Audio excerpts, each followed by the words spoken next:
O dabar bus bum. Sveiki! Šiandien jums parodysime, kaip išsikepti tobulus, plonus, lietinius blynus.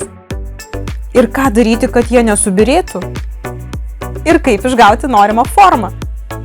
Mums reikės miltų, vandens arba pieno, kiaušinių, cukraus, druskos ir aliejaus kepimui. Pradedam! Maišo kiaušinius.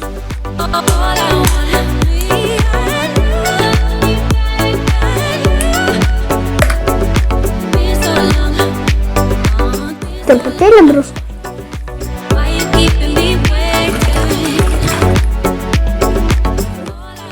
Įjungsiu šitą daiktą.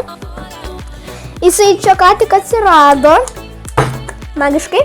Gerai. 3, 2, 1. Viską gerai išmaišom. Masė padvigubėjo. Įberiame 1 šaukštą cukraus. Suberiame miltus. Viską vėl gerai išmaišom. Paliksiu pusę valandos pastovėti. Po pusvalandžio turime tokią skystą tešlą. Blynus iškeps mama. Ir kai aliejus gerai įkaista, pilu tešlą tiesiai iš dubenėlio. Užpilu maždaug 2/3 keptuvės ir iškart paverčiu, kad paskirstyčiau po visą keptuvę. Sumažinu ugnį. Pirmoji pusė kepa maždaug 1,5–2 minutės. Aš kepu tol, kol ant dangčio susirenka tokie dideli vandens lašai. Tada ir apverčiu.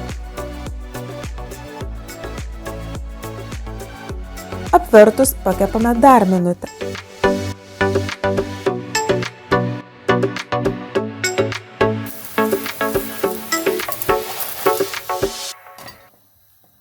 Vėl pilu aliejų, dedu tešlą ir kartosiu tol, kol iškeps visi blynai.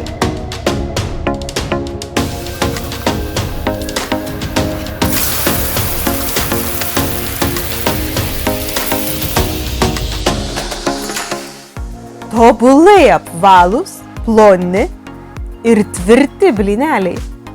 Bet kodėl dažnai jie mums nepavyksta? Ir man nesisekė pirmieji blynai. Va šituose blynuose į tešlą įdėjau truputį sviesto. Tai geriau tešla be sviesto. Ir turi būti labai gerai įkaitęs aliejus, kad tešla neprikibtų prie keptuvės. Taip pat tešla turėtų būti pastovėjusi bent pusvalandį, kad būtų tvirtesnė ir nebyrėtų. Gauti tobulą apvalią formą taip pat nelengva. Įpylus tešlą reikia kuo greičiau keptuvę paversti, kad tolygiai pasiskirstytų. Man niekada nesisekdavo iškepti tobulus lietinius blynus, tačiau atradau šį receptą su gerais patarimais ir dabar iškepu vien tobulus lietinius blynus. Ačiū, kad žiūrėjote ir iki kito karto!